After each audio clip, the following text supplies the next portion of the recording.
Wars. This is going to be awesome. I can't wait. Are you guys excited? Man, you guys got to come alive over here because we're going to see some great gameplay. We have some great game changers who are going to be competing here. And I use competing as a term because these guys are holding nothing back just yet. Yeah, no, it's been super exciting, and we got a chance to play yesterday, and it's just really fun to sort of get into this environment. You know, it's something that we've seen in the movies, but we're actually in the gameplay, and with somebody here who has actually worked on the game. So let's talk more about what we're seeing here and getting into this, because there's 3 phases to this. So currently, we're in phase 1. That's right, and also we have some great game changers. You saw one of them pop up in just a little while. It was VF Updates, Pool Shark, Moosel. We also have my boy Darkness, aka Dankness. He will be playing as well. We have Westy, Master G, Star Wars HQ, and some NBA Live, just cuz. Why not? You know, just do your thing. But anyway, here you go. So, Star Wars Battlefront 2, folks. Now, this is awesome because essentially phase 1, you get to escort an MTT down the street of Theed here, and the pressure is on for the clones. They have to hold back the assault here, Paul. They do, definitely. The droids are sitting there trying to escort that MTT up the main pathway. If they're successful, we go on to that phase 2. But right now, what we're seeing is some specialist gameplay from, I think, Battlefront updates. Yeah, let's actually talk about the specialists, and also you're going to see a couple different classes here. This class in particular that Massive G is using is the heavy class. Specialist, kind of your sniper, right? But the heavy class, what do they do here? So the heavy class is great. They got a bit more health than your average trooper. They're also able to pop that combat shield, try to push into areas. So you can see those guys as pushers or defenders in some areres. But it looks like we got one of our Vulture droids right now. Not sure who's flying this guy, but these guys are great at air-to-air, trying to take out those other ships that might be coming in, that Naboo N1 Starfighter. Otherwise, they're there to provide some great ground support like we're seeing here, trying to get some strafing runs in on those clones. Oh, no! Oh! Come on, man. Missed that tower. You just did it wrong there, buddy. So it's Sorry great about that. because we also do have the air support, but we also have ground support as well. We do. So another thing that those air vehicles are great at is trying to take out some of the ground vehicles that you may see. The droid army has the AAT tank, something that's really great at troop suppression. But we see here a little clip of the V-Wing doing that. Oh, man, he's just mowing some droids down there. Yeah, just absolutely shredding. You're going to see this happen quite a bit, especially in this phase, because there's a lot of open field here, right? And you can just come through for some great great bombing runs, really, and eliminate as many people as you possibly can. And also, you put the presence of an air vehicle out there. Players will fear the skies, and they will, look for cover in this map where it's already difficult to find cover to begin with in this phase in particular. Absolutely, and you can see right now that there is an AAT tank sitting around on the battlefield. He is probably taking out those clone troopers, but this Vulture droid is really stepping it up. What I love about this is everyone's like, oh, look at this great open map. And then when you start phase 2, it's like everything starts coming in and coming way closer together. And we were talking a little bit more about the assault class. So for somebody who has just started playing this, never played any previous versions, do you feel like the assault class might be something perfect for them to pick up? I think the assault class is yes, absolutely. It's something that is, ooh, that's painful. The assault class is something that a lot of players will be able to jump right into. They're your frontline flanker attacker. I think they're going to be fairly easy. You can get right in and just start having your typical run and gun action. Their signature ability, you see here at the top of the screen, your number 2 ability, that switches you over to a shotgun. You get a little bit faster, and you're able to really get in there and kind of break through those front lines. Oh, I love it. I love using the shotgun, man. It is so good. And it's actually, when I first used it, it really caught me off guard. I wasn't expecting it. And I said, wait a minute. I could destroy people with this. So I just charged into the room and just absolutely shredded everyone. It was so fun to play with here. We're also seeing some great dogfighting here between the clones and the separatists. This is certainly what a lot of folks love in Star Wars, and just really in any game that DICE makes, right? They just always do a good job with the air combat. He's really trying to track him down. This Vulture's not really having much luck. No, yeah, that Vulture cannot shake him. Oh, so we got Star Wars HQ here. He's playing the assault class again, and you saw here he has the signature thermal detonator that he'll be able to kind of suppress some of those guys with as he rushes in.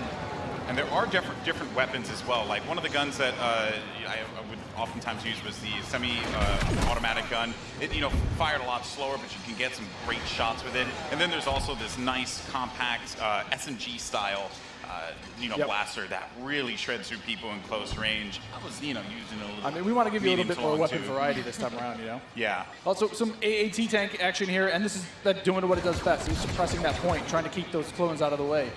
They're trying to make their way forward as objective continues to march down. He has to get away from that. He's trying to, I don't know, is he trying to flank the tank? That's not smart. I don't know, man. Maybe he will. Maybe you saw a little combat roll there. Got to give you some escape options in case you get into some hairy action. Uh-oh, we didn't get to see this one before. Finally, tell us about some ATRTs. Yes. So these are great for taking out those AATs. So these guys are a little quick. They have an ion charge ability. That way they'll be able to do a little bit more extra damage against the tank should they see it. So you can imagine like 3 or 4 of these on the battlefield really rushing around points. Like, look at this. He's just Can you stomp someone out? What can you do with this? You can run someone over if you want. I was actually going to say, could I get shot off of it if I'm on top of it because my body's exposed? You can. That question was answered, instantly. Almost immediately. Yeah, almost immediately. Oh man. So Mr. Musel here. Look for this guy to be on a tear a little bit later as well. And also, I did want to highlight, we had an officer, as a matter of fact, right in front of Star Wars. We did, one of my favorite classes. What is it about the officer that makes it so unique? I mean, my Twitch skills aren't where they used to be. I'm a bit slower nowadays, but I'm able to really buff up my class, or buff up my teammates, try to let them get some extra health, let them push through the points faster. And, what happened there? Finally some good dogfighting going in there. Okay, so all right. And one starfighter. What's great about some of these starfighters is these are accessed through our new battle point system. So instead of finding a pickup token on the map like we used to in the last game, you're now able to, depending on how well you do, whether you're scoring points via kills, via team play assists, or you're playing the objective like we really want players to do, you're earning points continuously that will allow you to spend those on whether it be a special character, whether it be a vehicle, or even a hero. And the battle points that allows you to unlock all of those things. All those things, definitely. And also something to look out for too. When we get into phase 2, that's when battle points are really going to play a role there, right? I mean, right now, definitely you see a lot more. It's an open space. You have time for this air combat, there's some vehicle gameplay. But once we get inside, it's going to be a different story. That's right. Things are definitely going to heat up. And what is this happening, right? This is a lock-on just trying to shake him out? Yep. Yeah, they better enjoy their air combat here, because that's not going to be happening for much longer. Oh, Master G is just destroying him. Oh, no, he got picked off. Nice job. But he was doing what he needed to do, support his team, right? It's that combined arms fire. You want to make sure that somebody's trying to cover you from the air. Oh, boy. So, and you can see after every respawn as well, you get those how many points you're earning. Right? So you can use those later on. Got some specialist gameplay here as well. Maybe you can take off a couple faces, perhaps. And so in the specialist class, you can also deploy different types of traps as well. Yeah, absolutely. So they have access to a trip mine. So if you want to sit there and you want to be, that true sniper character, you set up some trip mines behind yourself, make sure nobody can flank you. But really, you're there to provide some of that cover fire for your troops downrange. And it's especially potent in this area because it is such a big open area. So that specialist will really shine in phase 1. Some more bombing runs here and just absolutely tearing them up. I have to say, man, Musel is killing it in this world. Again, he's doing great. Oh, and we see there one of the officer classes right next to one of the clones. Officer, fantastic for pushing, right? You want to be able to push the objective. Definitely. Support your team. Like, if you are playing with your buddies, you want to be able to have at least one officer available because he keeps you going in the fight. At least. I mean, they really help push, when those heavies are trying to drive towards a point, you got your officers behind you, giving you some extra health, making sure that you're still able to complete that push. Or on the opposite side, if you're one of the droids and you really need to lock down a point, the officers have access to a turret that they can place on the ground and, give a little bit more fire support for that area. I'm trying to see if Massive G here is, he's really focused on the bombing runs, right? He's not trying to go into combat with Musel, who's up there. There's Darkness 429. Just shredding everyone up here. Maybe he can get a couple kills in the corner. He just went into siege mode? Yeah, this is happening. Oh, yeah, so tell us about the siege mode. How does this play out? In siege mode, for a limited time, you're able to just blow up just some huge area effect shots. You lock down your position, but you're able to have a lot more firepower. We also just saw the B2 Super Battle Droid there as well. That's something you can get Another with one of my Battle favorites. As well. Another one of my favorites. Yeah, you can grab those guys via the battle point system. Those guys, great at pushing points again. They have high health, a lot of rapid fire. Oh!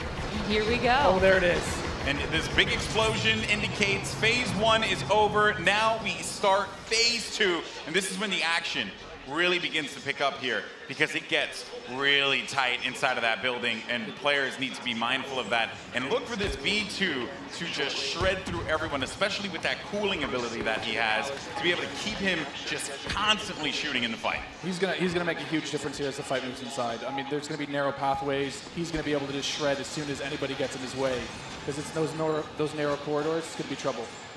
And just waiting for the prime opportunity to push up here. Players falling, got, you know, White Boy there, and there, here we go. This is some Darth Maul action. Here we go, folks, Darth Maul. This is where it starts to get interesting. This is gets scary. Darth Maul will excel in Phase 2 and Phase 3 as you're inside. I mean, he's a great mobile attacker. He's going to sit there with his lightsaber. Especially close quarters, too, so he's absolutely perfect for that. Absolutely. I mean, some of his abilities you can see here, he's got that spin attack. He's able to just rush in and out of combat and just take guys out in the process. It was funny, I was talking to Musel earlier, and he was using Darth Maul, and he was saying how there's Boba Fett as well. But he was talking about how he wishes Darth Maul could reflect. I was like, if he could reflect, he'd be too strong. He'd be way too strong. This is a good flank. That was a good flank by Boba Fett and Maul. Just shredded the Clone Army, unfortunately. What role does Boba Fett fill in this battle? Boba Fett is definitely a hunter-killer. So if the Clone Army is able to get some of their heroes in play, like this is where Boba Fett will really shine. Is with that jetpack of his, he's able to kind of float above the battlefield, fire off some rockets, and really just take out an individual target. And so what difference does he have from the last game? From the last game, we've given him a bit new tricks. He's got a new concussion rocket that will really disorient players completely. He also has this rocket barrage instead of just one rocket. He's able to really just lay down some suppressive fire. Nice. Also, one thing to keep in mind, we saw the B2, here we go, but on the clone side, you know, there are specialist, you know, characters that you can pick up as well. We haven't seen much of it yet, but that would be the clone jump trooper. That's right. Very different from the standard like assault class or heavy class. It has the jump jets that you love from Battlefront, the original. That's right. Brought back here, but now focused on the central class. Exactly. Yeah, we're back to Boba Fett here with the Look at rocket that. jumps there. He's shredding. Able to just lay down so much firepower. It's intense. Oh, they got him though. Down. Jesse was able to find him on that one, yep. But here comes some officer gameplay here. Oh, good. Finally, somebody playing some support. Support people matter too. They do. You know, you gotta give them some love. We're the linchpin of the team, you know? Yeah, exactly. Now, what is his 2 exactly? His 2 is the healing ability? His 2 ability is that, yeah, exactly. It's that healing ability. It gives you a little bit of buff for your little over health, but it also heals you back up. So it's, we got some of the jump troopers. Oh boy, and here we go. It's getting ready for Phase 3 in just a little bit. There's a jump trooper. We talked about him before. Jump trooper, super fun to play. But again, you know, it's attached to a specialist now, so not everyone's going to have it equipped, although it was really fun in the original Battlefront. That's right. But I am going to be excited to hop into jump trooper and shred people myself. I mean, I know we love this. A lot of people love the jump pad. Oh, now we've got Rey. Not gonna lie, I'm super excited to play as her. She's quite a powerful character. Don't run. Some of her abilities. You know, she got out of that one really quickly, but they got her. The droid fallen by a simple droid. No, but Rey how does her mind trick affect enemies? Absolutely. So Rey's mind trick is something that against all enemies, they'll be confused for a little bit, and your controls will kind of, you know, work against you, making you a little bit more vulnerable to attack. Just so you guys know, this is when it gets insane. Because there's so much going on here. And was that a little Han? We saw a little Han, yeah. Are we gonna get some Han? I hope so. I hope so. But I mean, you saw it earlier. So every time you finish a life, we'll show you how many battle points you have. And some people have enough points to get those reinforcements. And especially this late in the game, you'll see a lot more of these special classes coming out, a lot more of the heroes coming out. So again, this jump trooper here, you know, with his rocket launcher and his jump pack, trying to be mobile, trying to fly into that last zone and capture a point. This is really where heavies are going to thrive as well, because my goodness, you just see him laying down fire through the doorway, just absolutely dominating the clones. They need to push out. They need to fight this one out here. There are so many lives left that the Separatists have to their team. They could really run through this. The clones have to start acting fast, because if they cap it, that will be it. The Separatists will win this game. It's not looking so good for my boys in the Clone Army. I'm a Separatist fan, so I'm excited. I'm just going to go on whichever team wins. Oh, okay. So I'm not going to be too picky here. Okay, you just jump and ship. I understand that. You know, no loyalties. Maybe you are Sith after all. Ooh. Maybe I am. Oh, who knows? Shots fired. Shots fired. Yeah, so in this third phase, though, in the droids are trying to capture that throne room. So you can see here, if you remember, it's just this is the main throne. And this is such super close quarters. Do you have any like sort of strategies that you would? Absolutely. I mean, if you're the clones, you're hoping that. Oh, geez. Han Solo's just getting torn up. This is gonna be trouble. It's like too soon, man. I can't relive Force Awakens again. You know, like don't do it. Darth Maul is just destroying absolutely everything. I mean, is there any tips to like taking him down? I mean, you want to try to combined arms fire. Oh. The tip is blasters. Run away. Maybe run away. Run away and just shoot the crap out of Darth Maul. Oh, man. He was our MVP. Look at that. Nice stuff.